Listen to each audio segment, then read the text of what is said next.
The Jake Asman Show will begin shortly. Thanks to all these great Patreon members who help support the show. Get your super chats ready. Jake will be here in just a moment. If you love the New York Jets, this is the place to be.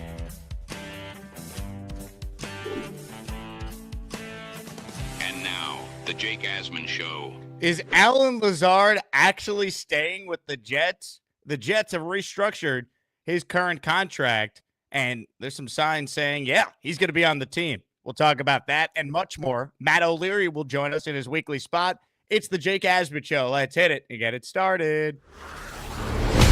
Man, our Jets are primed to win another offseason, baby. We bleed Jets green each and every day. Will the playoff drought finally end? Kings of the offseason, baby. This is what we do. At least we have Garrett Wilson. We have Breece Hall. Please subscribe and hit the like button below. Super chat, baby. Cut the line. We have Sauce Gardner. We have Quinn Williams. Prepare to be underdogs. Now it's time to talk all things New York Jets. It's the Jake Asman Show. Here we go, here on a Thursday. Happy Championship Thursday, Asmaniacs on the second show this afternoon around 4:15 Eastern Time. We will get the King Loski versus Mr. Bonesy National Championship game. Congrats to King and Bonesy, who won their matchups in the Final Four yesterday. And Asmaniac Madness is down to just 2. Who will win the Best of the Best trophy, named after the late, great Asmaniac Keith Best? We find out this afternoon on the second show. Joining us right now to talk all things Jets and, of course, get his thoughts on Asmaniac Madness, the championship game. We say hello to Matt O'Leary. Matt, happy Thursday. And, man, Allen Lazard staying on the Jets, perhaps? Wow. Yeah, was not expecting to wake up to that news this morning. That was an interesting start to the day, and absolutely love the matchup in the final today later on between two Jets fan legends with King Loski and Mr. Bones. Unbelievable. I mean, we started with 64 and we're down to just 2. Loski and Bonesy for the championship. Can't wait. It's going to be a lot of fun. We'll talk more about that in just a bit. But you mentioned it. I mean, I woke up to the news too. Allen Lazard and the Jets agreeing to a revised deal.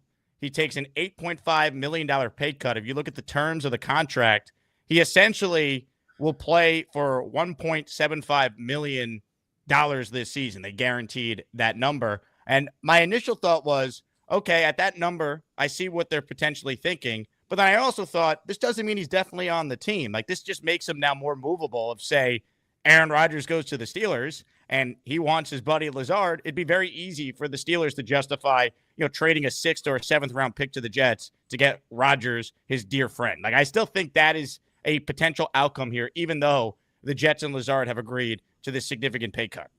Yeah, I definitely think that's still on the table for the New York Jets. And I think, all signs indicate that Aaron Rodgers is going to end up with the Pittsburgh Steelers. I know he hasn't technically signed there yet, but assuming he does, Lazard at that, $1 million or $1 and change million in guaranteed money on 1 year is significantly more palatable than the number he was at. I think his cap hit for this year was like $13 million, and he had another year left on his deal. People forget it was a 4-year, $44 million contract. So with how they redid it, he's a free agent at the end of this year. So if they still wanted to move Allen Lazard, I think it's possible. Like you mentioned, expect like a late day 3 pick or some sort of pick swap where, maybe the Jets turn one of their 6th into a 5th, or, whatever it is, Allen Lazard in a 6th for a 5th, like however it ends up working out. I wouldn't expect a ton of draft capital in return, but it is something they can still try to do. Let's operate for a moment here under the presumption that, okay, he actually is going to be on the team. What role does Allen Lazard have on this team now, post Aaron Rodgers at quarterback, Justin Fields being the guy? Your thoughts there? I mean, you look at the depth chart, he's wide receiver 2 right now, which is a scary thought. I know they brought in Josh Reynolds, which a part of me is a little bit surprised, right? Because Josh Reynolds is very similar stylistically to Allen Lazard. He doesn't have the same drop issues that Lazard has had. number one in the league the last 2 years in drop rate. Allen Lazard is, which obviously isn't pretty, but they're both kind of that bigger outside, Z receiver that's going to be force in the run game as a blocker. But now you restructure Allen Lazard, you redo that contract, and like they still need more at the position, but I don't see a world where if he's staying, he's anything lower than wide receiver 3. So if he stays, he's going to play. And I just don't know what that looks like without Aaron Rodgers.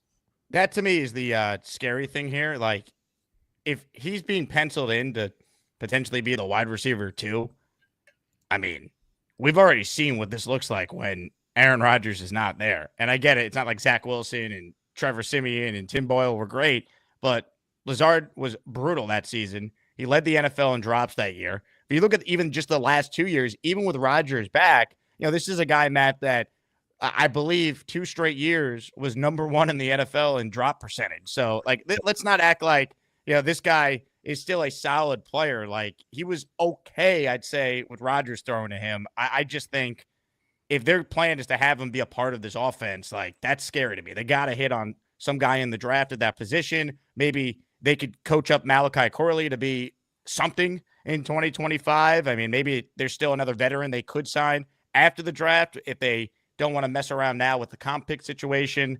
I just don't love the idea of like Allen Lazard being penciled in as like the second receiver on this team behind Garrett Wilson right now.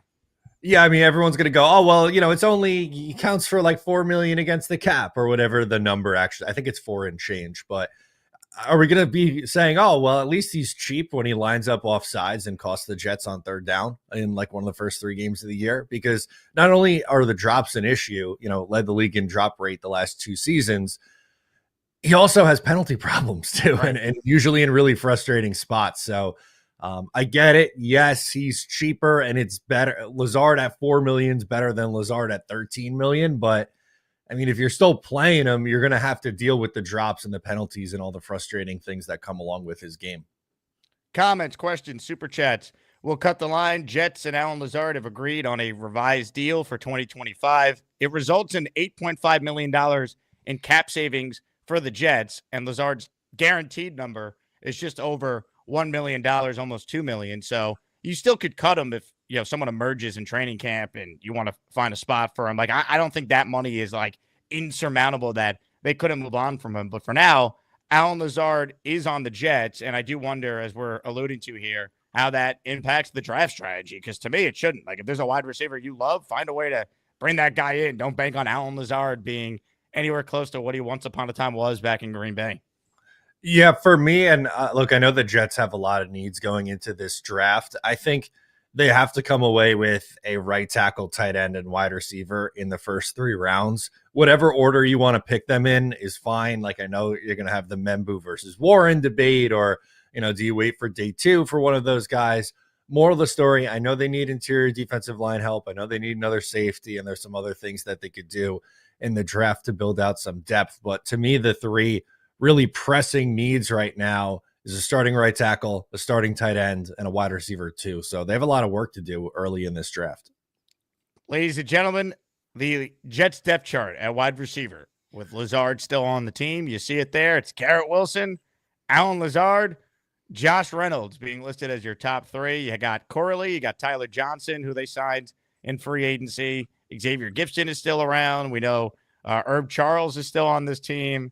Point being, still a lot of work that needs to be done there. As we start to look ahead to the draft, the Jets, of course, will be on the clock 2 weeks from tonight. Want to remind everyone out there that we still have tickets available to our first ever Jake Asman Show as Maniac Draft Party. Special guest Fireman Ed will be there. Party's going to start at 7. When you buy your ticket, you get a complimentary beer, wine, or seltzer, and an automatic entry into our raffle that we're doing that night. That's going to feature over 10 prizes and counting, including signed Jets merch, including tickets to Jet games, a 4-pack of tickets to a Yankees game, and a whole lot more. So make sure you lock in your ticket before we sell out. Before we get to the draft, Matt, Justin Fields speaking yesterday. Did you learn anything from the new quarterback of the Jets? What were some of your thoughts hearing from Fields in a press conference setting for the first time? Yeah, there wasn't a ton in that press conference, but one of the answers that I did like from him was he was asked about Aaron Glenn's comments from a week ago, where essentially Glenn was saying that none of the other stops let him play the quarterback position. They kind of were hiding him in a way. And I thought it would have been easy for, Justin Fields to lean into that and maybe take a shot at either Chicago or Pittsburgh. But instead, I thought he took the high road and was like, I was just kind of doing what I was asked to do. I'm a team first guy. I'm going to do what the coaches want me to do. And I think that's the kind of answer you want from your quarterback, someone who's going to be a leader on this team. And, I don't think for me, there's any questions about Justin Fields' mindset or leadership ability. Sure, he has some work to do still as a passer, I think. And, there's obviously work to be done. He hasn't really proved it yet through 4 years in the league, but I think he'll be an easy guy to root for. He's very likable watching him speak.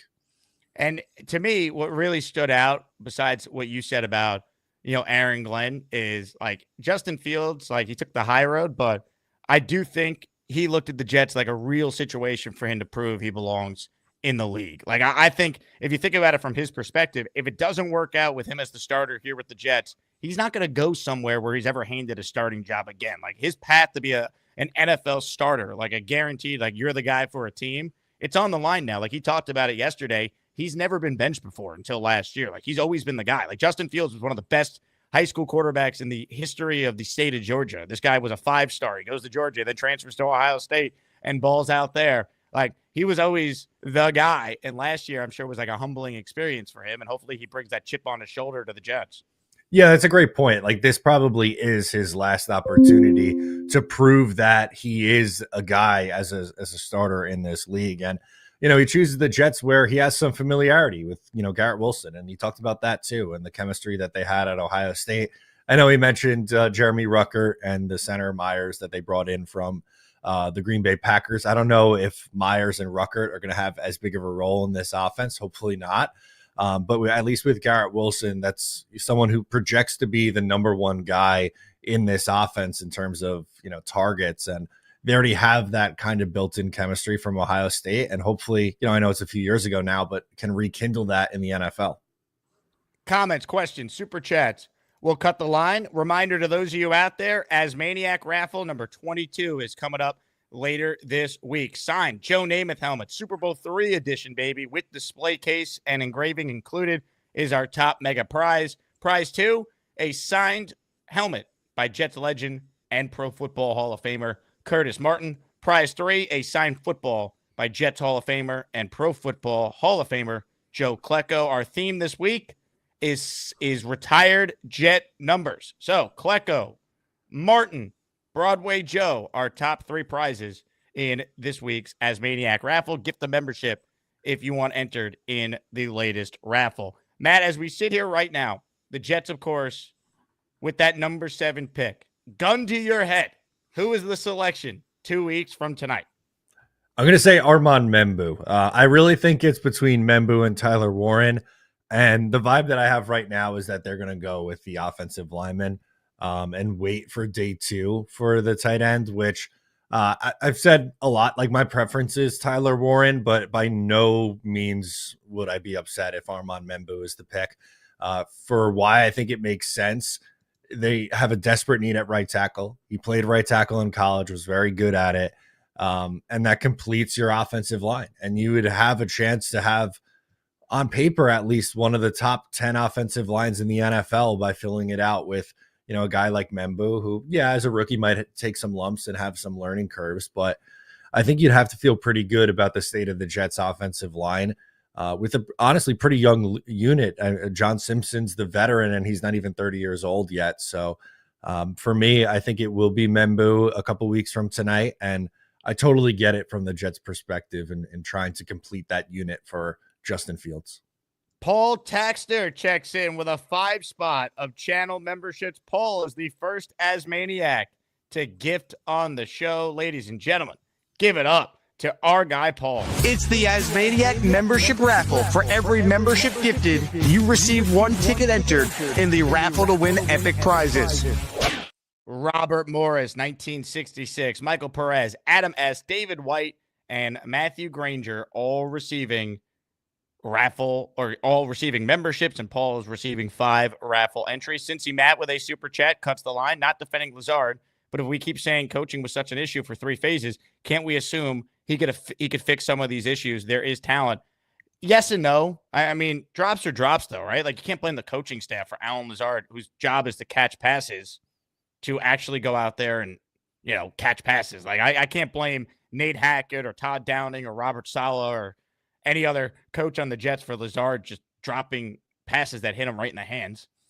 Yeah, that's the frustrating part, right? Is because it's on the player in particular. You can't go, oh, well, the Jets offensive staff stunk, and that's why Allen Lazard wasn't good. Well, there were opportunities with the ball in his hands, and he either dropped it or, in other situations had some tough penalties as well. So I don't know how that suddenly gets fixed, but obviously I'm hoping for that to be the case. Cincy Matt followed up. You can't coach better catching technique. I mean, you can, but this is not high school football or college. Like, he's a professional NFL wide receiver who's on his second contract. Like, he knows how to catch passes. Like, a lot of times he's had the right technique and he's just dropped it anyway, Yeah, it's not that simple, right? Like, he's been playing the wide receiver position for a long time. It's really hard to break decades. Oh, he's almost 30. He's got to be catching passes for 15, 20 years of his life now at this point. It's very hard to change that in just one off season.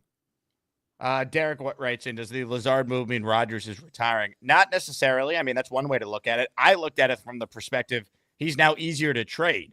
So I believe Rodgers is playing. If he goes to Pittsburgh and plays, it makes it very easy for the Jets and Steelers to do a 7th-round pick swap for Allen Lazard or something of that ilk. Yeah, I would imagine it could be some sort of pick swap. I wouldn't expect much, but maybe, they attach their 6th-round pick with Allen Lazard and try to make it a 5th or something along those lines. We have a membership that has been gifted by T-Town Jet. T-Town, thank you very much for supporting the show. This is for you. King Loski in action today, baby. The championship, for those of you who are asking about ASMANIAC Madness, the Final Four is officially in the books. Championship Thursday, we're calling it this afternoon. Bonesy and King Loski head-to-head for a spot in immortality. How about that? The best of the best trophy on the line this afternoon. And, oh, my goodness, am I excited. The ASMANIAC community is excited. Let's get it on. King Loski, Mr. Bonesy, the ASMANIAC Madness Championship. Jim Nance is fired up, man. Are you ready? I can't wait. I am amped up. Get me to this final later this afternoon. A couple legends going at it. Unreal. I got my my Alden shoe right here for Bonesy. I got my King Loski themed bucket hat right here for King. I mean, 2 greats going at it. No, you're not playing any favorites here. You're staying evens, representing both. Nope. I am rooting for a 50-50 match that needs overtime to decide. I love it. That's what I'm rooting for. Unbelievable. Great tournament, and thank you to everyone who made it so much fun. I think ASMANIAC Madness, we've learned, is here to stay and will help us get through the Jet offseason moving forward. Comments, questions, super chats. We'll cut the line. We're talking with Matt O'Leary here in his weekly spot. So if you have a question for Matt, write it in. What do you make of the Breece Hall conversation this past week? I hate even calling it like reports about him being traded. Like, it's just speculation to this point. But your thoughts on Breece and his future with the Jets? Yeah, I would be very surprised if we actually did see a Breece Hall trade. I feel like we've just reached the point in the offseason and leading up to the draft where we're going through so many different scenarios. And it's like, oh, well, what about if they really do like Ashton Jeanty and then want to draft him and have the 5 years on a relatively cheap money and you could trade Breece Hall? But I don't know what you'd be getting for Breece Hall in a trade. Just based on like, the last big running back trade was Christian McCaffrey, and I think we could all agree that McCaffrey was more productive with Carolina than Breece Hall has been with the Jets, as much as we like Breece. And he got like a collection of mid-round picks. So if my choice was to keep Breece Hall on the roster and not create a new hole for yourself where you feel like you have to take a running back at 7 overall that early, or I don't know, like, what are you going to take, a 3rd-round pick for him? That doesn't really make a lot of sense for me. So I'd rather keep him, and I think it's much more likely that he stays than he gets traded. The big fellow with a super chat, Lazard equals poop. End of story. Yeah. Well, the Jets have negotiated with Poop to cut his salary. So that is the story today for now. I still, once again, for those just tuning in, don't think it automatically means that Allen Lazard's on the 2025 Jets. But it certainly is more likely now he is than he wasn't, because he took a significant pay cut. So you could justify, hey, $1.75 million guaranteed to a wide receiver 3, we hope, by the time the season gets here, is not terrible. But, I mean, Poop is still Poop, no matter what the price is. No matter how you slice it. V-Man checks in. This Hall trade talk is a bunch of gossip. I agree, V-Man. Yeah, I agree. I think it was, like I said, it was kind of just speculation. But when it comes from a reporter, people are going to run with it. And I just don't think it's crazy likely.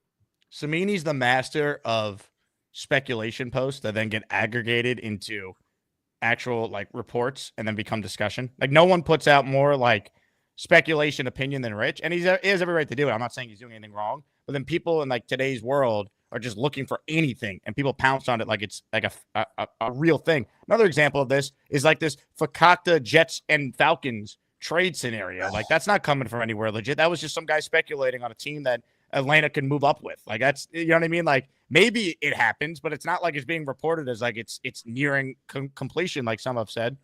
No, it's certainly not. It's speculation season. It's smoke screen season. So be aware. Only 2 more weeks to go. We're getting pretty close here. Your thoughts on contract extensions for Garrett Wilson and Sauce Gardner? We've seen Allen Lazard get a rework deal.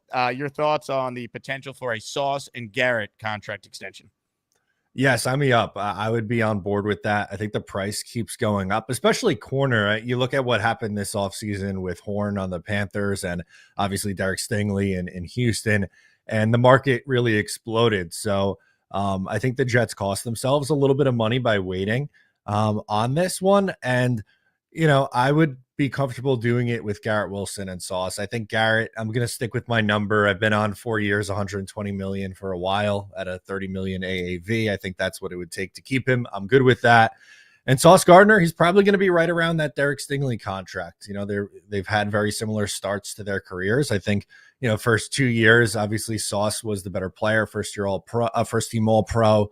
Last year, a bit of a step down, but Stingley finally had like that year 3 major step forward. And Houston felt comfortable enough to pay him. I think the Jets will follow suit. Tyrone Garcia with a super chat. The coaching staff has a plan. What it is, I have no idea so far. I don't like it, but I can't judge anything until at least at game 8. My expectation is hope we look good. Sucks though. Go Jets. Well, that is a somewhat depressing super chat here from Tyrone, but appreciate the super chat nonetheless. Yeah, I think that's the mindset we kind of have to go into this season with, is just like, what is this coaching staff going to be? And what is this regime going to be? And what does it look like? I'm not going to go in with crazy high expectations, but my hope is that they could show signs of improving off of what was a really tough season a year ago. I mean, to me, you have to just see what the coaching looks like, because that's the greatest unknown. Like, the coaching can take the existing talent on the roster and make the Jets be in the mix for a playoff spot. Like, that's not a crazy thought. Other teams have proven you could turn it around in a year with great coaching. And great coaching is going to directly lead to solid quarterback play from Justin Fields. Like, quarterback play, it's good enough to win games. Like, he was 4-2 with Pittsburgh, with Tomlin. So, like, that's the unknown. Like, I don't think the overall roster is better than it was a year ago, but there's still a lot of talent on this team, and we'll see what they do in the draft. And you have to just hope that this coaching staff's good. I mean, that's the unknown of all unknowns. We have no idea what a first-year coach is going to be, first-year play caller is going to be. I mean, that's the unknown with the 2025 Jets.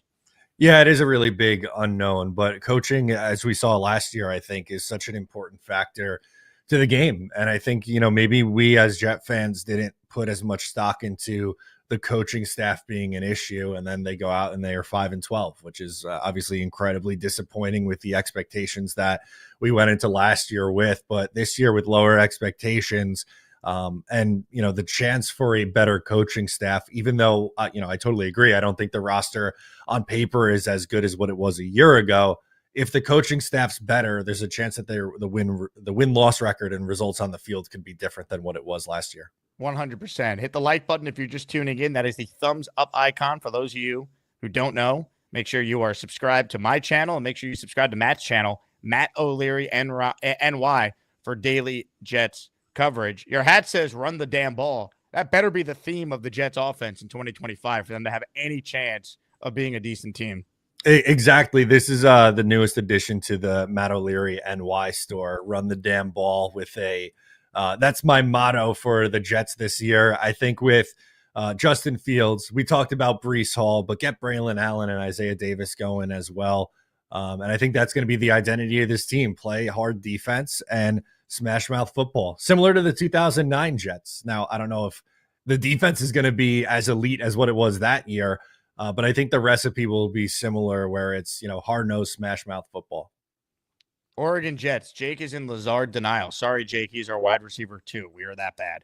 I don't think I'm in Lazard denial. I think right now, sure, he's wide receiver too. By the way, Josh Reynolds might be better than Allen Lazard. You look at their career numbers, they're very similar. And I think Reynolds is a way better blocker, just like from what I've seen. And also, I'm not in denial. I guess there's a path for it, but I think they're going to add a receiver in the draft. I don't rule out another veteran addition after the draft when you still have Lockett out there and Keenan Allen out there and Amari Cooper out there. And I also think there's still a scenario where they could trade him to Pittsburgh with Aaron Rodgers. This contract now makes him more movable. So I'm not in denial. I'm just simply giving you a list of options that could still play itself out, not just sitting here and thinking it's a formality he's on the team just because they redid his deal. That's not the case. Yeah, and I mean, he's the wide receiver 2 right now, but there's an NFL draft 2 weeks from tonight, and the hope is that they're going to take someone who can, compete. And, who knows, maybe they wait on receiver until round 3, and we saw with, unfortunately, Corley in round 3 last year, they didn't really get anything out of him. So, yeah, there's a chance that maybe Lazard's wide receiver 2, but, I don't think it's out of the realm of possibilities that Reynolds is better if he's the player that he was his last year in Detroit. Or if they add someone else in the draft that they can't surpass Allen Lazard on the depth chart also. Robert says, you think the Jets use most of their cap space? I don't. I think they'll probably roll over a decent amount of it at this point. Yeah, I think so too. I mean, the difference in money from the Lazard restructure is essentially what it would take to sign this year's draft class, assuming they don't really move around a ton. I think we're going to see very minimal moves. Maybe they look and bring in like some veteran defensive lineman, another one at some point. I think edge is a little bit weaker right now because you have Jermaine Johnson coming off the injury and Michael Clemens is still your edge 3 at the moment, which scares the life out of me. But I don't think they're going to spend crazy money at this point. Comments, questions, your super chats will cut the line. Ladies and gentlemen, this afternoon is a national championship game, the likes of which we literally have never seen before. King Loski, Mr. Bonesy, the winner, is your first ever ASMANIAC Madness champion. And joining us right now on the Gusbuster hotline to preview the matchup and probably talk Jets is the great Mr. Bonesy. The only thing better than all them shoes is Joey D, cause he totally rules. Jake, my brother, I'm high as a kite. I love everybody. Damn, this show is crazy. Jake, my brother. Matt O'Leary, my brother. What's going on, Bonesy? What's going on, guys? Matt, man, are you getting nervous? I might be coming to your wedding, buddy. Yeah, I'm ready. I'm ready for it. Listen, man, if that invite is out there, me and my wife might be looking for a good time. So you're in trouble, buddy. No. What about King Loski singing at your wedding, Matt? He's been calling in saying, I need to sing at O'Leary's wedding. And then he's been performing a little song on the air. I won't lie. He's got a great singing voice. I'm sure Taylor would love that. He could definitely, I feel like he would be good for the intro, like when the bridal party's coming out. Yes. Perfect.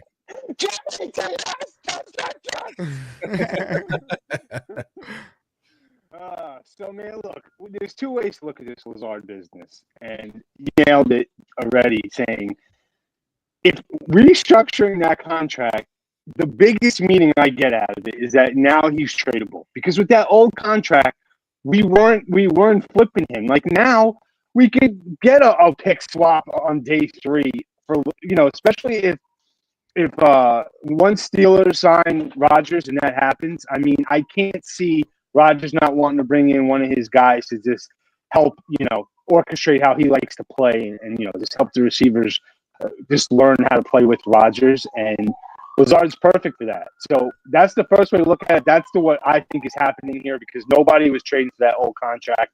So that's what the main thing is. But the other thing to look at it is like maybe our receiving room is really that bad. Jesus, I mean, if that's the case, then Audio isn't good.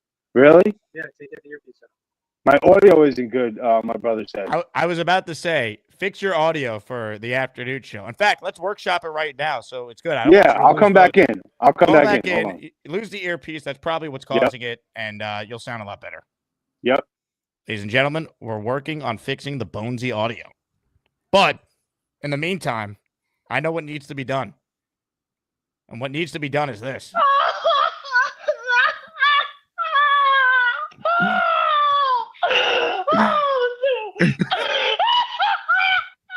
The king is here, baby. Jake, my brother, Matt O'Leary, my brother, Matt O'Leary, my brother. It's always good to see you fellas on this fine Thursday. Let me just say this, man. Shout out to the Bones, man. Shout out to Bonesy. Let me just say this to you, though, Bonesy. Today is the day, baby. You can't hide behind them kids. You can't hide behind your wife. This a one-on-one with me and you. I ain't pull out no props. I ain't pull out no tricks. All I asked was for the Asmaniacs to show up and show out, baby. All right? So, Bonesy, don't come with that bull, man. I don't want to see no tricks and tips of what you got, son. It's straight JETS. King Loski Mr. Bonesy, the ASMANIAC Madness Championship. King, King, here he is, the King. Yeah. Listen, man, King, I've been saying it. Bones, don't forget where you got that Jake my brother from. Took it right from the King, man. I mean, I say brother a lot, but I definitely got that Jake my brother. That is your line, baby. I'll give you that credit. But King, man, you've been raw dogging this whole tournament. You have been bringing out nothing. You've been just bringing out yourself. I'm pulling out wives and kids and videos. So you got me, man. You've been cruising, raw dogging the whole time. I got to give you your props. You're the man, bro. This is a great battle, and I'm just happy to be here, my man. Hey, Bones, man, you know it ain't nothing but love between me and you, man. I showed up to all this. You wasn't there, my brother. I'm mad. I miss you. I met the great Joe Bonesy, though, man. Hey, but Bones, this tournament has just been off the chain, man. It's been so epic. All of the 64 that was in the tournament, shouts out to y'all. Shouts out to the Asmaniacs. I can't wait to get busy tonight. I can't wait. You already know, Bones. We about to show up and show out tonight, baby. It's gonna be an epic battle to the end, baby. And I can't wait. This is it. All the Asmaniacs, two OGs. Y'all show up tonight. If y'all don't show up for no other vote, show up for tonight, the championship, baby. We ready.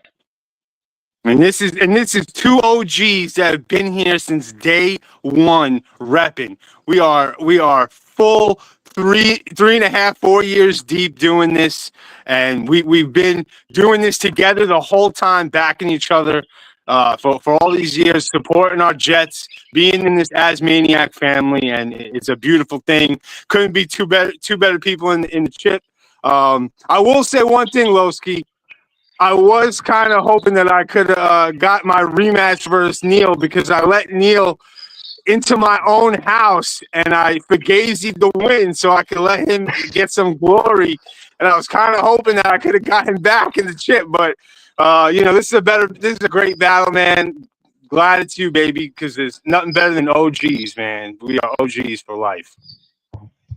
I guess so. Tonight's going to be off the chain. King, I'm going to that wedding. I'm going to O'Leary's wedding, man. I'm going. Hey, I need to get to that. I need to do a number. You'll never find bum bum bum bum a love like mine. I can't wait to sing, baby. Oh man, I gotta pull out the singing. Maniac, I need more. win the game, baby. I need it, man. All right, O'Leary, I got to give you something right now. Because, baby, there ain't no mountain high enough. Ain't no valley low enough. Ain't no river wide enough. King Loski, Mr. Bonesy, the ASMANIAC Madness Championship. Let's go, baby. 4:15 Eastern today. We're going live for the national title. Matt, both guys, tremendous voices. So you're in good hands at the wedding. In phenomenal hands. That was incredible. I was not expecting King Loski to break out the pipes like that. Just amazing. I love it. I can't wait. Comments, questions, super chats. We'll cut the line. If you got anything for Matt O'Leary, write it in as we near the end of our segment with Matt. Dan checks in. He says, I'm in favor this year of letting the defense regress towards the league average or slightly worse if it means vast improvement on the offensive side. Well, the defense was bottom tier last year, so average would actually be a pretty notable improvement. But to Dan's point, Matt, and I've said this, we have a defensive head coach, a very experienced defensive coordinator. There's way more talent on the defensive side of the ball than currently exists on offense. I mean, there's some good O-linemen. You have Garrett and Breece, but like outside of that, I mean, it is not good. Defensively, you still have Sauce. You still have Michael Carter. You still have Quincy. You re-signed Sherwood. You still have Quinnen. You still get Jermaine Johnson coming back. You still got McDonald. Like, there's players on defense. There's not enough players on offense, which is why I think the draft should be geared towards offense, especially early with the 3 picks they do have in the top 73.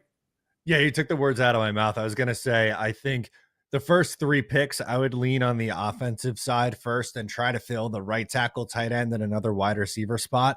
And then use my day 3 picks of rounding out our depth on the defensive side of the ball. You could find an interior run stopping defensive lineman in the 4th or 5th round. You could find, a strong safety type who can compete for a starting job on day 3. And there's other needs that you could address as well. But I'm with you. I think the offense is where I would start because, as you mentioned, the talent level needs an improvement. Dan writes, in the earliest round, you both predict will take a receiver. I mean, it could be round 1. I don't know if it's at 7, but if they are able to do a trade back, then I think it's likely, hey, Tet or Matthew Golden come into play. Maybe Emeka Ibuka from Ohio State could come into play. You get another Ohio State receiver for Fields and Garrett Wilson and Ruckert and all that. But, I mean, if I had to guess, I'll say it's day 2. So, to me, it's either the 2nd or the 3rd round. I'm hoping it's the 2nd round. I'd prefer that route, but we'll see. Yeah, I'm going to, assuming they stay at 7, my prediction is going to be the 2nd round. I like Tet McMillan, and I'd be good if they took him 7th overall. I just don't see that as the most likely path for them. Although, who knows? Maybe we're surprised on Thursday night in a couple weeks here. But I'll say the 2nd round, names like Jaden Higgins and Jack Besh are going to be floated around a lot. And I think they both make sense for players for the Jets to target. 100%. If you have a question for Matt or myself, write it in. We're accepting raffle entries as well. Your chance to win a signed Joe Namath Super Bowl III helmet, a signed Curtis Martin helmet, and a signed Joe Klecko football. Our theme this week is Jets retired numbers. So we got some great prizes for all you Jet fans out there. Jets Johnny, I believe, is on the line right now. He's won a bunch of raffle prizes, including the signed Joe Namath helmet we gave out last week. What's up, Jets Johnny? Jake, my brother, how you doing today, man? What's going on, Jets Johnny? I'm good, man. Check it out. That's the Kevin Mawai one right there. Oh, that's awesome. And you sent me the Namath picture too that your uncle got, right? Yeah. My uncle got it yesterday. I couldn't take the Namath one, man. I'm like, I never watched him. Like, mad respect for Joe Namath and everything like that. But as soon as I saw I wanted, I knew I had to give it to my uncle because he's been around for all that shit. So mad respect, Jake. I appreciate you, bro. That was awesome. Well, congrats on winning it, man. Yeah, no doubt. I wanted to talk a little bit about this Allen Lazard stuff first. I think it's absolutely wild. He's got no business being on this team. This dude got brick hands. He takes plays off. He's not a team guy. And to me, I think this is just clearing it up to get him off to whatever team Rodgers goes to. And I'm down for it. I don't care who we have on our roster at wide receiver outside of him. Because we got nobody. We got Josh Reynolds and GW. So it's like there's nothing there. But I don't want Allen Lazard anywhere on this team at all. I like Golden a lot. I think he's like Garrett Wilson with speed.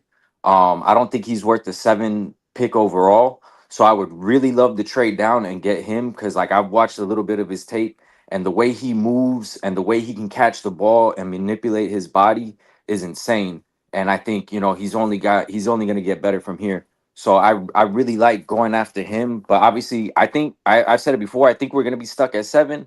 And if I'm stuck at 7, I'm taking Armand Membu all day, every day. So I like Golden a lot too, Jets Johnny, and yeah, I've heard him comp to Garrett by a couple people. So like, you saw me he up for a looks second Garrett Wilson, I'm in. yeah. I when I see him, like literally the first I think I watched, I think they played Texas Tech or something like that.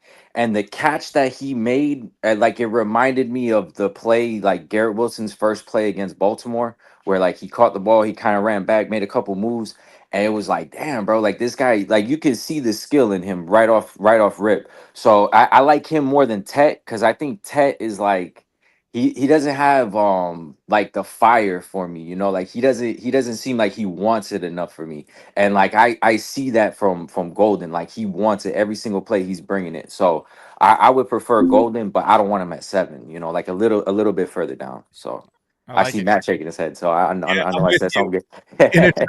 a trade down, he would absolutely be one of my targets for Yeah. sure. I don't think we're gonna be able to trade down though. I don't know where that's gonna happen because I think Dart's gonna slide. I think that's all hype, all you know, talk, and he's gonna slide, and Pittsburgh will be able to pick him up later in the draft. So I don't know where anybody's coming up. The only thing is if like Shador slides a little bit, maybe I don't know though. But I think we're stuck at 7, and I'm taking Membu because I want that line solidified. I don't want no holes on that line, and we're gonna be running the hell out of the ball. So I want the wall in front of Justin Fields. And you know, I think there's plenty of talent in that second and third round that we can attack, you know, wide receiver and tight end and stuff like that. And there's still a couple guys like I think isn't Keenan Allen still out on the free agent market and stuff like that. So he's Yeah. not, you know, he's not like, you know, nobody to you know turn head about, but you know, a veteran guy that can come in and, you know, at least he knows his head from his ass, unlike this guy Lazard. So Johnny, uh, you're the man. I appreciate oh you. wait, Jay. Can I say one thing real Yeah, quick? go Because ahead. I can't call in the afternoon, so I just wanted to shout out King Loski all day. You know, mad respect to Mr. Bonesy, but I gotta rock with the king, man. So I appreciate you, Jake, my brother. Have a good one, man. Matt, I you the love it. man too. Later, bro. Later. Jets Johnny, great call. Rocking with the King. I could see this being a 50-50 battle this afternoon. I mean, King has rolled through people, but so is Bonesy, man. So is Bonesy. They both have dominated this tournament. Two of the most likable guys in our Jets YouTube community. It's going to be a tough one, man. I think you got to wait that out to the end of the show. I don't think anyone's running away with it. Nate with a super chat for us. Have we not learned from the likes of Corley, Hackenberg, Mims, etc.? Stick to your board and take BPA for your team. Don't chase players or positions. For sure, Nate, and I think the Jets will do that. But sometimes, like, BPA lines up with a huge position of need. Like, Armand Membu might be the best player available, and he's a position at need at 7. Tyler Warren might be the best player available and their position of need if he's there at 7. Like, I don't know if they have Warren ranked higher than Armand Membu. They might. You know, we don't know how they're thinking. Yeah, and I don't know if this is the greatest comp. That I think everyone said at the time the Hackenberg pick was an absolute massive reach. With Denzel Mims, there were thoughts that he could go at the back of the first round. And people liked that pick at the time. I know I did. I was on I board did. with it. I did because I thought he was, you know, someone who would go between 20th and 32nd overall, somewhere in that range. And the Jets end up trading back in round 2, and they were still able to get him at, I forget what pick, 54, maybe somewhere around there. So I don't know if that one's necessarily fair. The Corley one was strange, but the Jet staff apparently viewed him as the number 4 wide receiver in the draft. That's what they put out there. So that was probably their BPA anyway. But if you stick with BPA, that's how you go through the 2010s and draft a million interior defensive linemen too. So not always the right call. Oh yeah, the Mike McCagnon special. By the way, Mike McCagnon did BPA. That's how you end up with Jamal Adams in the first round and Marcus May in the second round. Like, you can't take 2 safeties, even if they're the best players on your board in the first and second round. So like, every team publicly says best player available, but they don't. It's not always true. And sometimes when it actually is true, It's ridiculously short-sighted, like taking 2 safeties and back-to-back top picks in a draft class. Yeah, there's nuance to it, right? Like it's not as simple as you literally just cross guys out and whoever the best one's available, you run up the card and make that pick. You have to use the context of your roster also. Matt, you brought up beloved Asmaniacs. This guy is an OG. He was in the Final Four yesterday. He was defeated by King Loski, but he basically fought as hard as one can fight throughout this tournament. We say hello right now to the man who thrusts as well as anyone. I think that guy I know, right? Hello, Neil. What's up, guys? Matt, when's the wedding, by the way? November. Okay, now, Loski with his Lou Rawls bullshit, no go. Not for me. No. Bonesy, he sounds like he's tone deaf. Okay, you want a singer at your wedding? Do a song? I got it keyed up, but I want to first say 2 things. Jets Johnny and I share a brain. He is right on the mark, dude. Membo is the pick if he's there. And like Jake said, he fills a need, and he could probably be the best player available. And then if we lose Membo and there's nobody there, and maybe we go with Tyler Warren, enough with the receivers and all this other crap. And that's what I have to say about that. But this is the song you want to lead off with. You ready? Let's hear it. Lead off. The last, my everything, and the answer to all my dreams. You're the sun, the moon, my guiding star, my kind of wonderful. That's what you are. I know there's only one like you. There's no way they could have made 2. For all I'm living for, your love I'll keep forevermore. You're the first, you're the last, my everything. Okay, that's it. That's my mic drop, okay? You want to talk about singing? Loski, get the hell out of here! Jake, I've made all 13 of my points. Before you cut me off again, I'm going to throw myself out this goddamn window.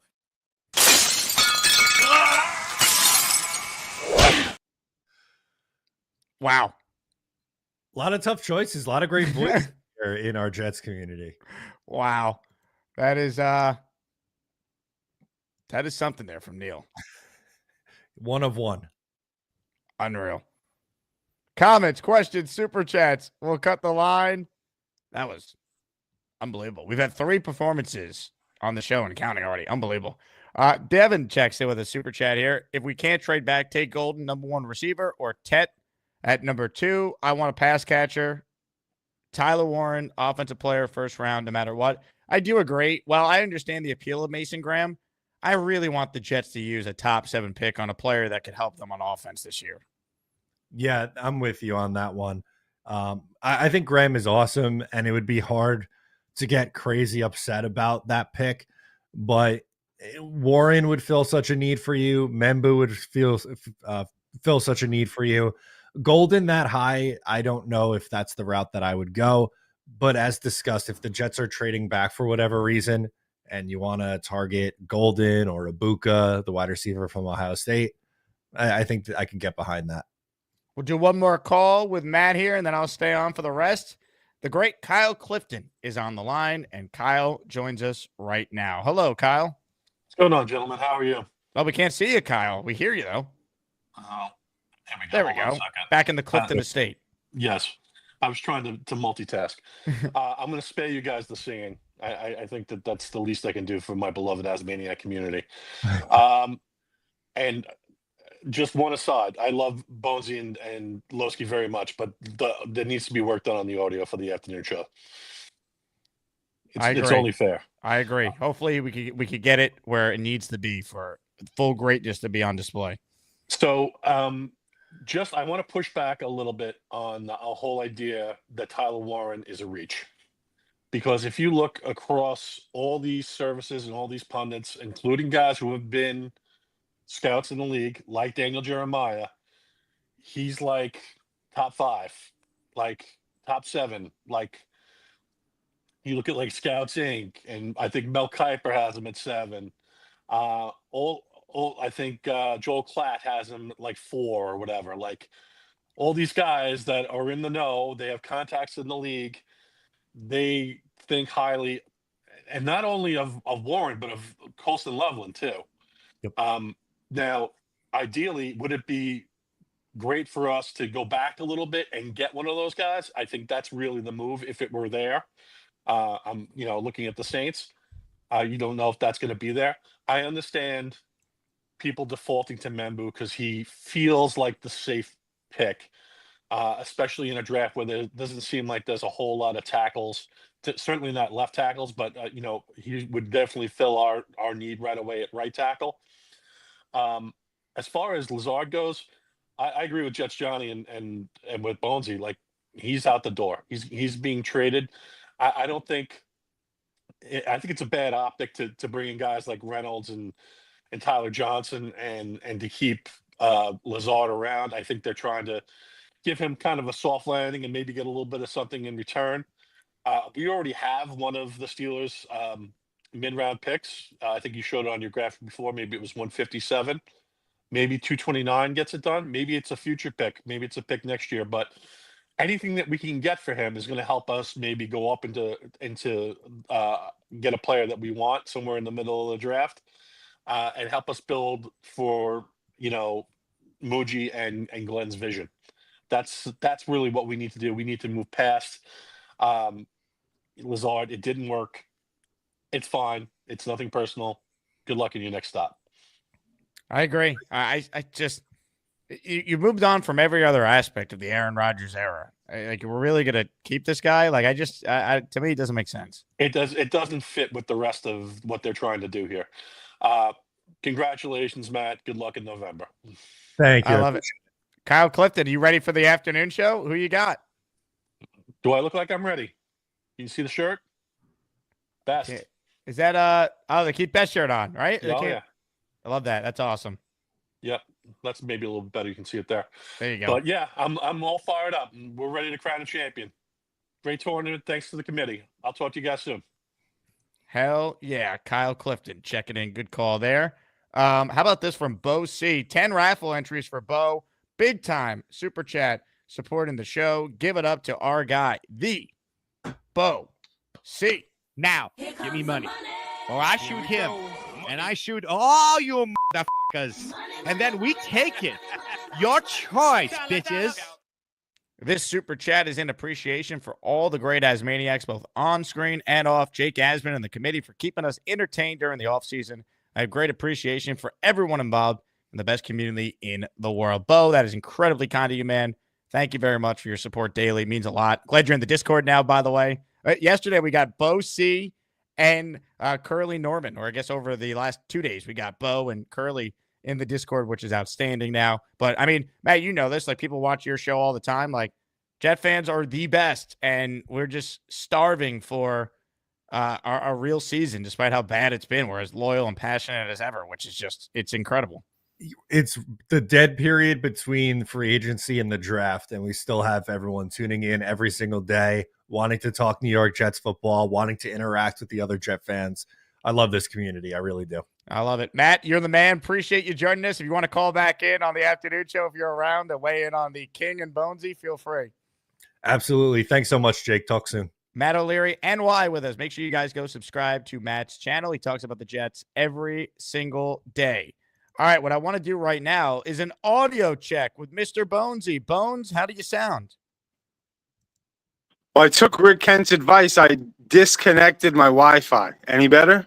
Or You still? You sound great. Still There's no more scratchy. no more crackling. You sound good. All right. So that's the trick. I gotta almost go outside, and I gotta work on my pipes. And Neil, how are you gonna call us out for singing? It still sucks. Joe said it still sucks. I don't think it's. I don't think it's that bad. I think it's much better. Unless, yeah, maybe because he's on the Wi-Fi. I don't know. I think someone's trying to mess with me here. I'm gonna adjust your audio, make it a little lower so you're not peaking as much, and that might help with some of the choppiness. Try now. I got a new phone, so I don't know. I don't know what's wrong. I got a brand new phone. Maybe my brother will call in from his iPhone, and if that works better, I'll be on the Joe Bonesy. He can't post. Oh, Joe asked if you could post a call-in link because he can't get it on his phone, which it pops up on mine. But yeah, I don't know. I just posted it but again. Neil trying to sing and then call us out is hilarious. I love it. I mean, Neil's Listen, a I can talent, hit some high notes, Loski. Don't make me go back to chorus. Nate says, Bonesy, I'm biking to you with 5 different sets of headphones and a hotspot. Dude, right? Nate's Wi-Fi. He's on the bike, and that shit is crisp. There is no audio deficiency with Nate. So, Nate, dog, I'd appreciate that, brother. Ladies and gentlemen, joining us right now, live from Alden Shoe Store, is the brother of Mr. Bonesy, Joe Bonesy, on the line. All right, audio test. How does this sound? You sound good.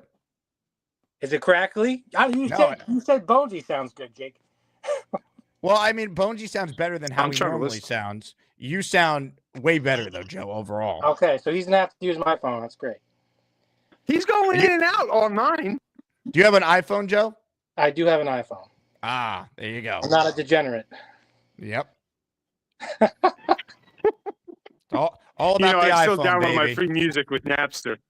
I still got Napster on my phone. That's how I get my music. That's amazing. I'm telling you, man, Joe Bonesy. I'm excited, Jake. And there's also like a slight lag and delay with Mr. Bonesy too. So Joe Bonesy's the key here to the Bonesy connection holding up for the matchup. All right, I'm going to make sure it's fully charged, and I'm only going to charge you about $10 a minute when you use it. You better win, Mr. Bonesy. I can swing that. I just got to work on my my pipes because Beast is. What's his name? King Loski's coming out with the chords. He's going to be singing. I'm going to have to work on something. I'm not ready for that. Coach him, Jake. My advice is to just not sing, and he won't take my advice. So you got to, I don't know. You got to do something with the shoes here. You got to pray to the Alden shoe gods or something. Maybe we can do where I help a customer and you guys just tell me what to say. Oh, baby, we'll ladies and gentlemen. Jokers. Uh-oh. Ladies and gentlemen, sports fans of all ages, welcome to the event of the year, the moment you've all been waiting for. This is the ASMANIAC Rumble.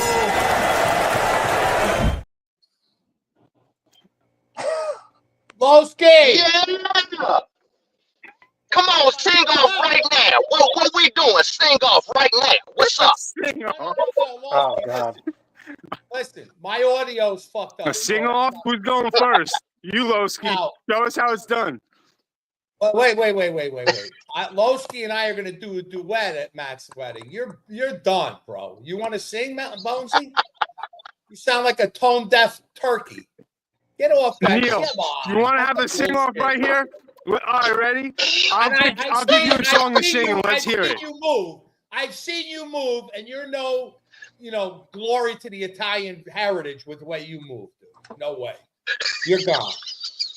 You're gone. Get the hell off the screen. Go sell some shoes, will you? I love and you, then Neil. and then you tell everybody that you gave me the shoe sell off. You gave it to me.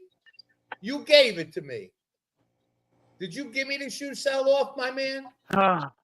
I did it, Neil. I did it. You beat me fair and square. No. No, I you didn't. You it beat to me fair and square. You gave it. That's what he said. No, Neil. Stand on, Bonesy. Stand on what you said. What did you say, Bonesy? You said you gave the man the damn thing. You said you gave it to him, Bonesy. King, I was just talking shit, man. Neil's the best. Neil's the king. Up there. I spent the whole day with you at that. Every goddamn shoe I went to, you didn't even have the goddamn size the guy wanted. You had no stock. Every shoe I had, that one Italian family The guy wanted a pair of shoes. I could have been done with him in 5 minutes. One was broken. He had a $900 pair of shoes. The laces were fucked up. And then you want me to sell everything? Come on, Part of the game. Part of the come game. on, dude. Part of the game. I didn't know the goddamn game. You No, knew Neil's the the game. best, Neil, man. you're the best, man. You beat me. What's that? I don't know. No, Bonesy, you're the one holding a little grudge, my boy. You're the one holding a little grudge now. Let's be serious yesterday. It'll be a little grudgy. Dude, That's okay. I didn't So, say Bonesy, what's anything happening, that bro? day. I let you live in my glory. Are you keeping up the sales while this guy's trying to beat Loski? Are you keeping up the sales back end? Well, right now we're very quiet, but yeah, I you know, Joe, my internet's bad. I know it's always bad. But No, Bones, you sound fine, but And it sounds like I you're can't even delayed. hear you, Joe, on my stuff. It's because I'm not on the Wi-Fi. I took myself on the Wi-Fi to see if you guys can hear me better. Bonesy, you're good. Joe Bonesy seems delayed, like his mouth is moving and he's a little behind. Oh god. Are you on different internets? Yeah, something's going on with our Wi-Fi today. Someone's trying to get me this loss right here. All right, let me back out. Neil's getting me Neil, back. you're the best. Love you, King. I'm not getting you Later. back. There's something wrong with Joe Bonesy. Get him off. Now speak, Bones. Bonesy, speak. Say something, you lame ass. Can you hear me? How do I sound? Sound good. You sound good. Sound good now. Well, guys, I'm on the line with two goats. One sings better than me. One sells shoes better than me. I don't know what to do here. That goddamn Neil, man. You a fucking legend. You guys hear me good right now? You're the first. You're the last. My everything. Barry is my boy. Barry King. You got to admit, Barry's better than fucking Raw.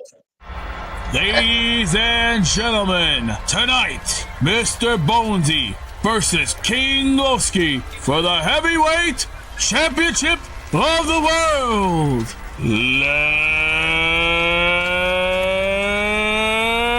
Let's get ready to rumble!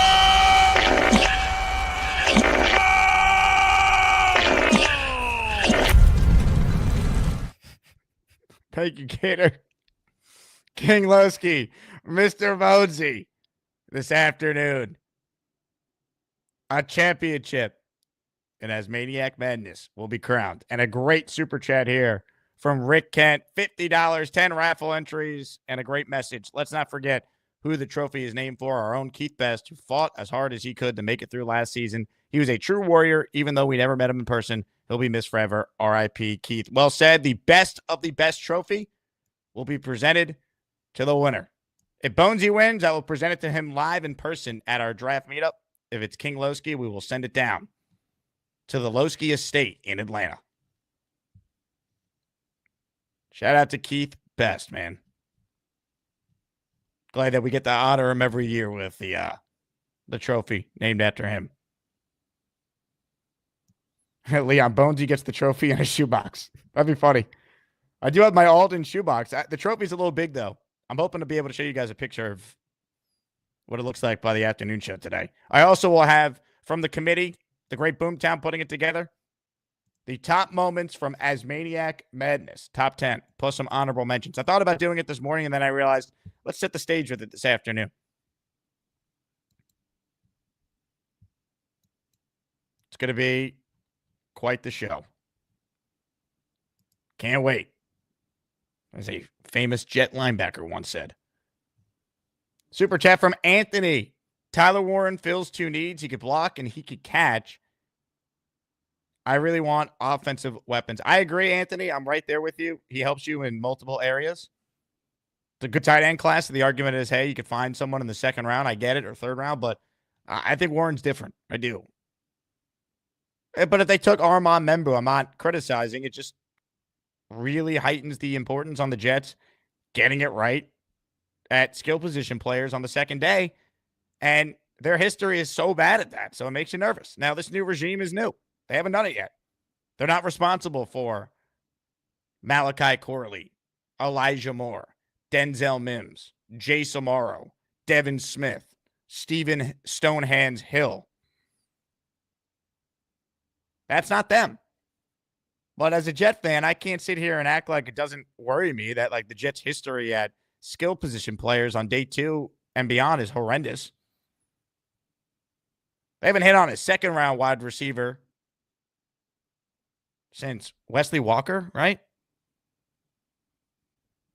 They haven't hit on like a day 3 wide receiver since who? Like Jericho Cottree or Lavernius Coles was a 3rd-round pick, so I guess that would have been a day 2 pick, right? Like,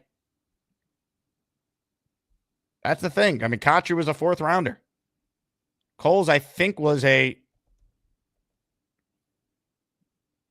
3rd-rounder. Memory serves. He was part of that 2000. Everyone talks about the 2000 draft class with the 4 first-round picks. They also took Lavernius Coles in the 3rd round that year. It was an unbelievable draft, 2000. Pennington, Coles. Obviously, we know about Anthony Beck and the history that came with that class. But, you know, it's been forever since they got it right.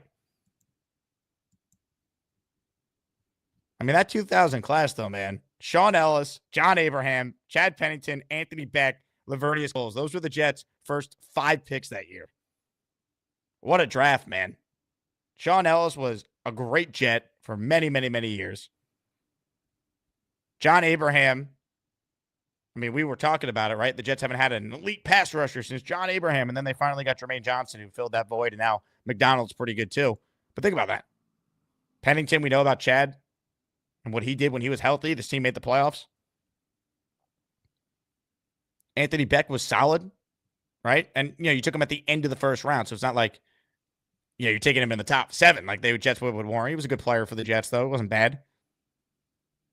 Coles obviously was phenomenal. Had 2 stints with the team.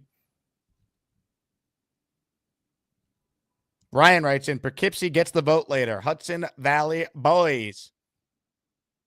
Ryan voting for Bonesy this afternoon. Ladies and gentlemen, who better than Frank P? Yeah. 20 memberships from Frank. It is time to get my umbrella, baby, because it is raining channel memberships. Get your ass off my super chats. Some of these are gifted memberships too. Hey. The hell with it.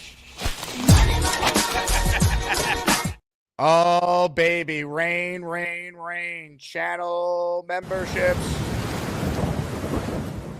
These are from Frank P. If you hear your name called, you thank Frank for gifting you a membership. And that also means Frank is in the ASMANIAC raffle for 20. So congrats to Frank, and I appreciate you as always, Frank, for supporting what we do here on the show.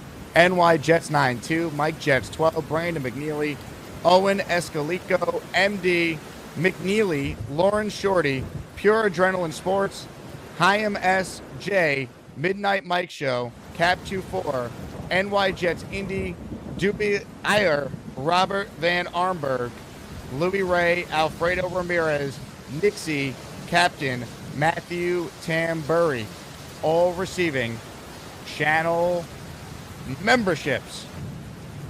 Wow. Just like that, Frank P. in the raffle for 20.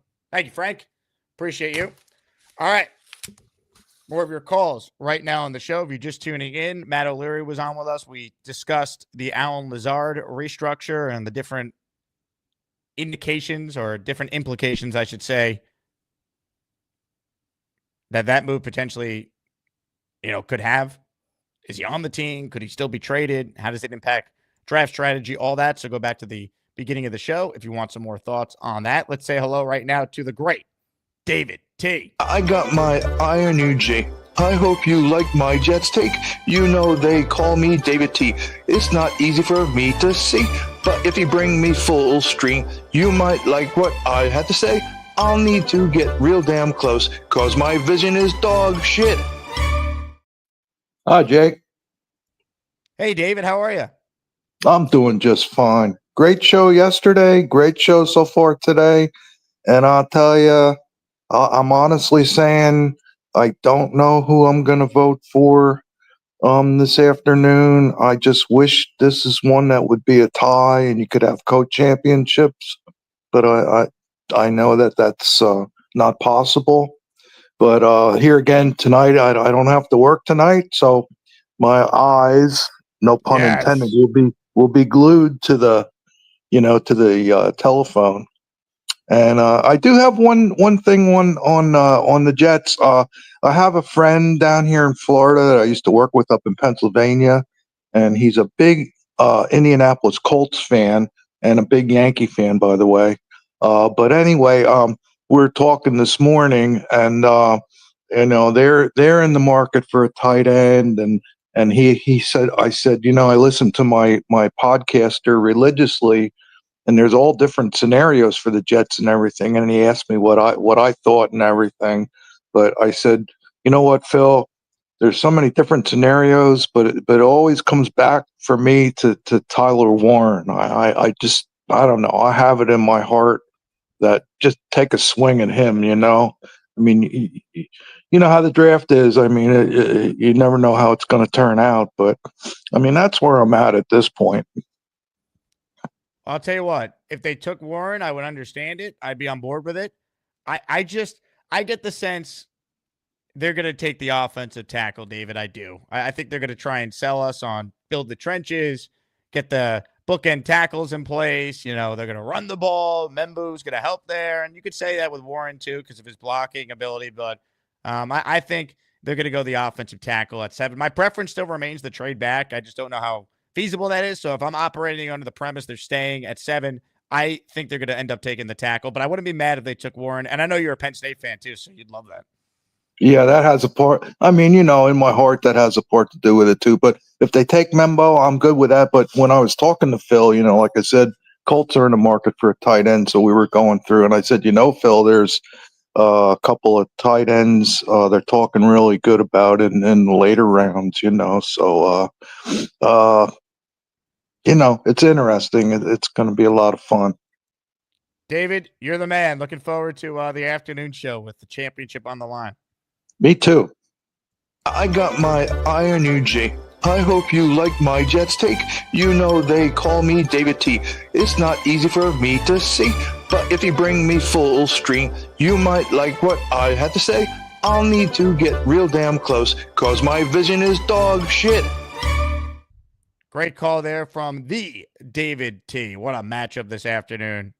Look at the bracket. Also, huge shout out to Gator for every day having to update this bracket the last month, and all the work that goes into it.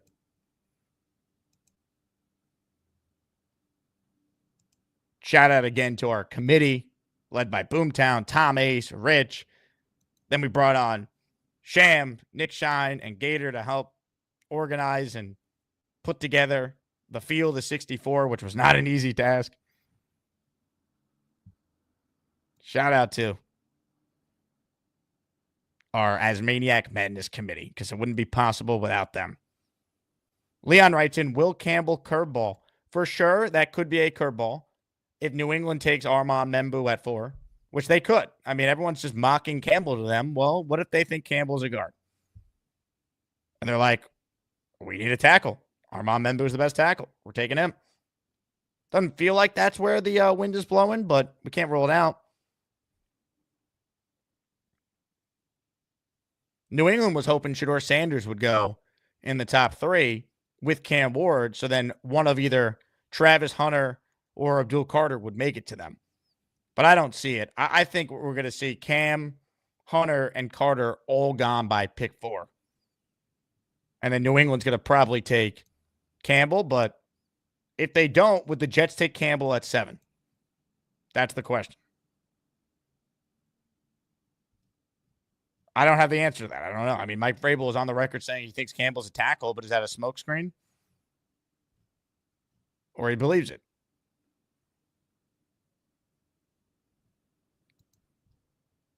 If they think he's a tackle, then you take him, I would think, right? Because he's a left tackle.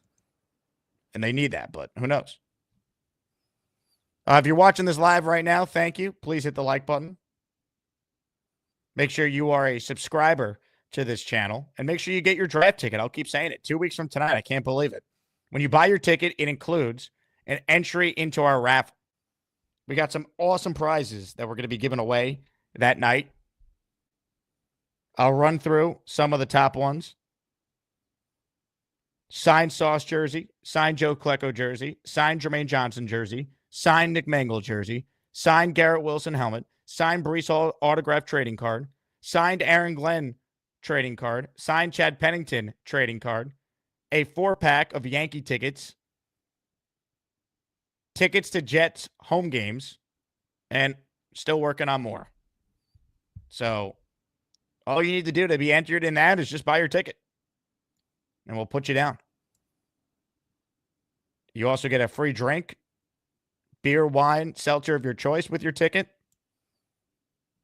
It's going to be a great night, folks. We're going to pack this baby in. I'll be doing the show live from there as well after the Jets make their pick. Fireman Ed's going to be joining us. Tickets are just $30. And we have less than 70-something left, so please buy your tickets. If you want to reserve a table for your group of 5, you could do so as well. The $450 you see on the screen, built into that is $100 towards the food and beverage spend, which is $200, which if you have a group, easy. Ryan says, will Clinton Hall allow my helmet in there? Absolutely. At least I think they will. Well, don't wear it when you walk in, because then we'll act like it's just like a raffle prize or something, you know? It's going to be a wild party, man. Thanks again to Fireman Ed for agreeing to come out and hang with us. The Jet chants are going to be crazy that night, man. Crazy. Crazier than what the inside of a Beast Breaker attic looks like. That's the type of crazy we're talking about at this draft party. Ladies and gentlemen, let's head to the lair. Right now, we're getting some gabagool. If you really want some gabagool, you gotta come get the gabagool. Catch you later. Are we ready, ladies and gentlemen, for the biggest match of the century? The heavyweight championship of the world! King Loski versus Mr. Bonesy! Now this match, I'm going to say this is going to be a 15-round heavyweight knockout drag affair. We're going to see some good fights. We're going to see some good dukes. But if there is any low blows between either Loski or Bonesy, I'm going to break it up 1 or 2 times in this match. Disqualification rule will count. I want to see a fair fight between both of you contenders. We're going to have a fair fight, and this is going to be for the heavyweight championship of the world. Ladies and gentlemen, from Madison Square Garden in New York City, there's only one thing left to say.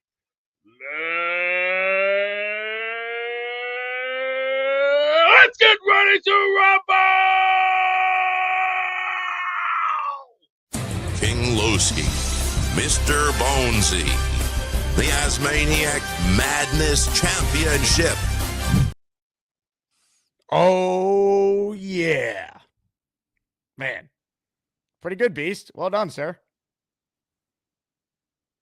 As Anthony writes in, Michael Buffer, move over. The Beast is in the house.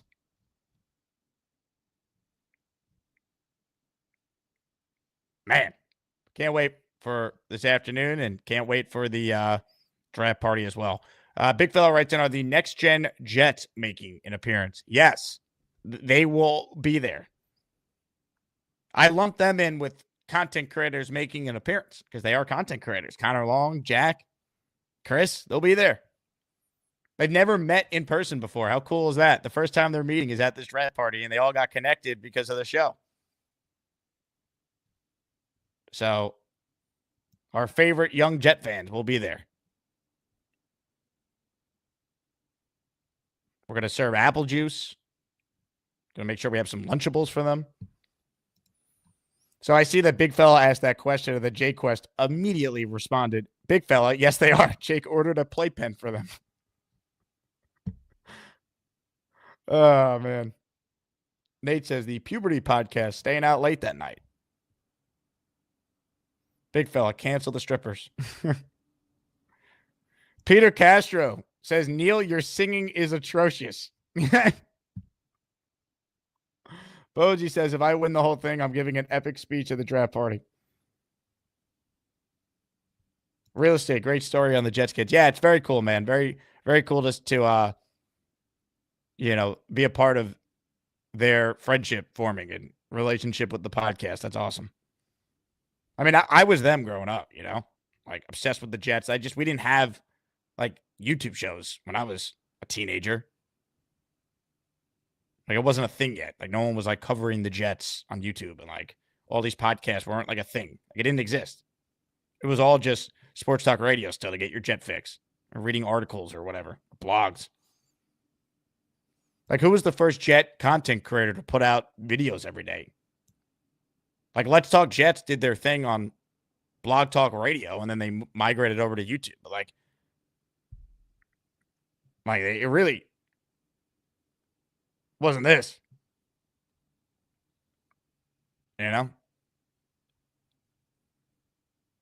Cactus and the Jets were semi-decent when Jake was gone. They were good, man. Yeah. I mean, my memories as a Jet fan, when I was the age of Connor and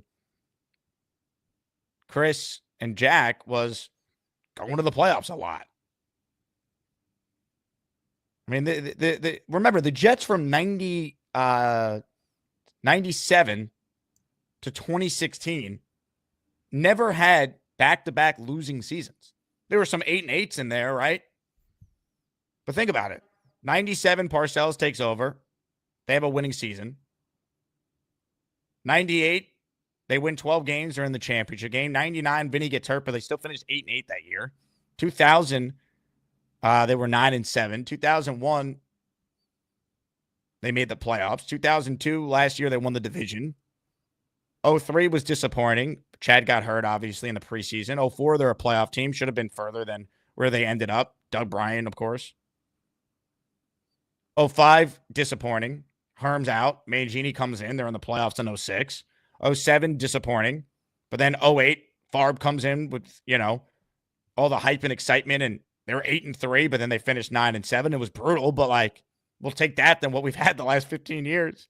09, I don't need to tell any Jet fan about Rex and Sanchez and the championship run. And then 2010, even better, 11-5. That team was like 9-2 at one point. They were really good in 2010. They should have been better than 11-5. 2011, incredibly disappointing. They were 8-5 and finished 8-8. 2012 was awful, 6-10. 2013, that was, to me, Rex's best year ever coaching. That roster stunk, and he won 8 games with it, 8-8. 2014, the last year of Rex, they stunk, 4-12. 2015, the last year we've had a winning season, 10-6. And then 2016, awful, right? I think they won either 4 or 5 games in 2016.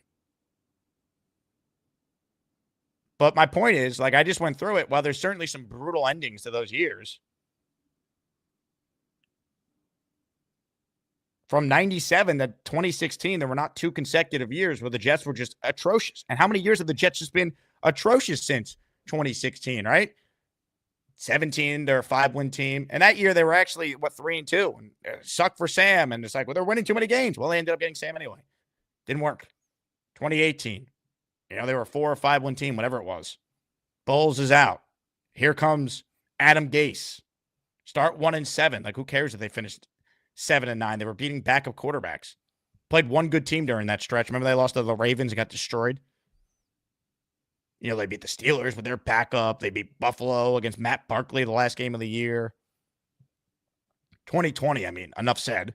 Worst year ever. That was the worst team in franchise history. And they didn't even get the number 1 pick to show for it. They had the worst point differential in franchise history. They were worse than the Jaguars.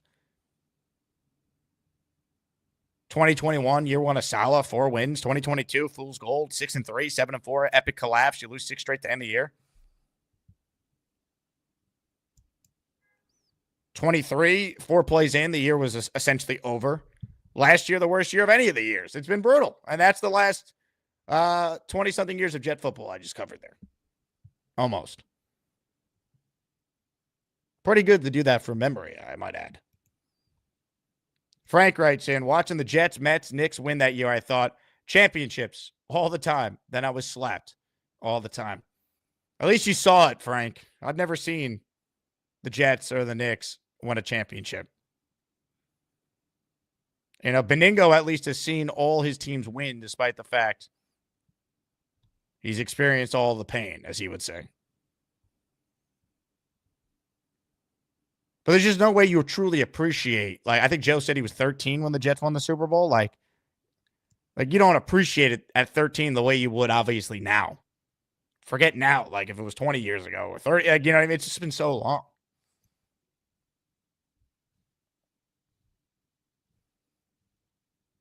I mean, this team has not won more than 10 games in a decade. That's what's crazy. It's like, it's not even just the playoff drought. It's like bad teams in the league could find a way to go 9-7 one year, 9-7-1, like the Giants did with Daniel Jones and Brian Dable, who everyone wants fired, and Joe Shane, who everyone wants fired.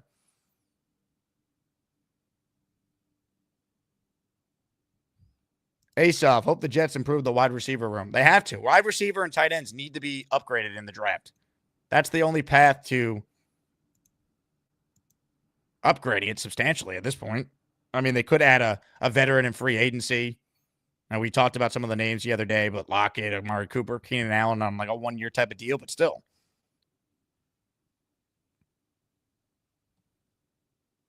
Curly says, I was 8 when the Rangers won the Cup. I didn't appreciate it. Yeah, you when you're that young, you don't know any better.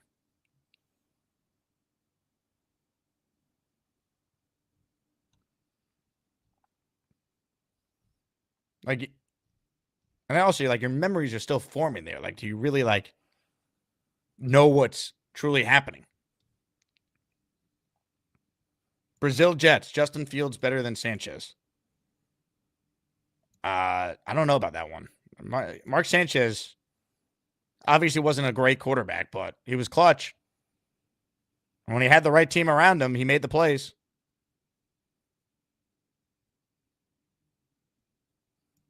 Mattia says at 13, then you sure do appreciate the champions.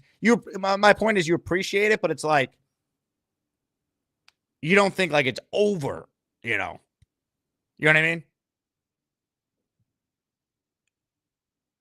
Like, it's like, oh, they won, but it's like you haven't been suffering that long to like know that like it's not always like this.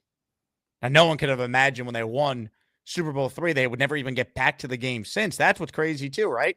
They haven't even been to the Super Bowl. They've been on the precipice of it multiple times. 82, 98, 09, and 10. Like, they've been in the AFC Championship game multiple times. They just have never been back in the Super Bowl. That's the difference.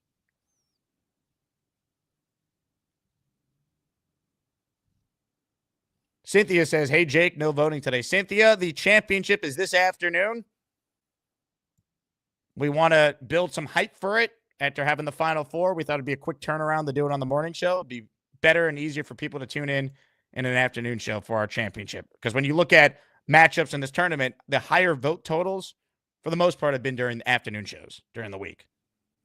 So to make sure we have our champion crowned today, and because I'm appearing at the Badlands event tomorrow, and I can't do a long Friday show, which sometimes can be 2.5, 3 hours on Fridays, with all the calls we get with people off from work, wanted to make sure we got it done today. We will do the best of the tournament this afternoon, big fella. To set the stage. I have the list from Boomtown and the committee. Now, it is true that Salem makes here a salient point, if you will. The Jets are undefeated in the Super Bowl. Man, it's one way to spin it. That is certainly one way to spin it. Hit the like button if you haven't. Make sure you get your draft ticket. That is key. Putting the link in the description. It's been there the last month. Fireman Ed will join us. We'll get Ed on the show ahead of the draft party as well. So it'll be fun to hear from him. Can't wait to hang out, commiserate and celebrate, even with all the Jet fans making the trip. And it's a great location. Clinton Hall is right near MSG. It's right near Penn Station, obviously. It's not far from Grand Central. It's about a 10-minute walk from each spot. So right in Midtown, easy to get to for everyone who wants to take the train in.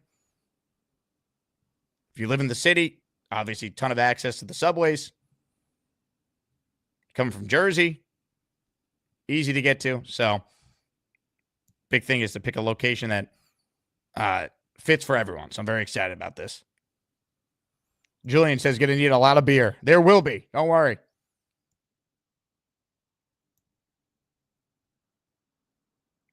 I'm reading some comments here as I wrap the show. Neil is very upset at Mr. Bonesy that he didn't get a endorsement from Bonesy yesterday. Neil, very upset.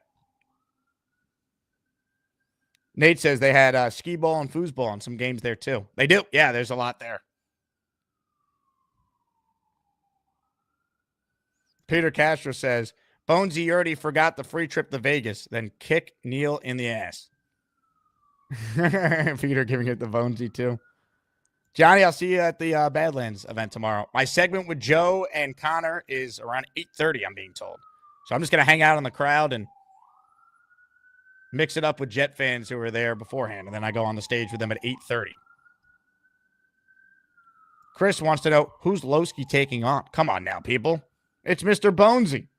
It's going to be crazy. It's going to be wild. All right, on that note, I want to thank everyone who tuned in today. Great job by Matt O'Leary coming on. We're back this afternoon, so be on the lookout for that. It's going to be a great show. Can't wait. It's Bonesy. It's Loski. It's a chance at immortality. A bracket that started with 64 Asmaniacs is down to just 2. Who you got? Bonesy.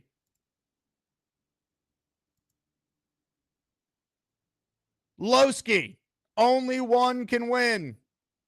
Clear your afternoon schedules. A champion will be crowned. We will talk to you then. My name is Jake Asman. This has been the Jake Asman Show. Like the video, subscribe to the channel, buy a draft party ticket, and we'll talk to you in a few short hours for our championship showdown between the King and the Bones. Ladies and gentlemen, see you then. King Loski, Mr. Bonesy, the Asmaniac Madness Championship